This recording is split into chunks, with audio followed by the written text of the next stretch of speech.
Poď si s nami pripraviť svieže citrónové risotko. Budeme potrebovať smotanu na varenie, aspoň 35%, citróny, granátové jablčko, arboria rýžu, sol, cukor, čierne korene, fetu. Nastruháme si kôru, následne si ich odšťavíme, rýžu si osmahneme, podojeme krásne vínkom a varíme. Smotanu si vyvaríme s citrónovou kôrou, solou, cukrom a čiernym korením. Následne, keď to máme prevarené, počkáme, kým nám to trošku vychladne a pridáme do toho citrónovú šťavu. Granátové jablčko si očistíme.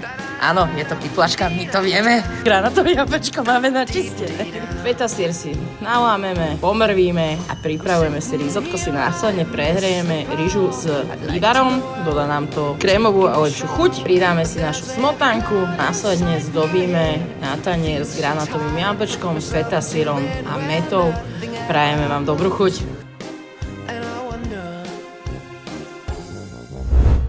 Dončos. Meso nikdy nechutilo lepšie.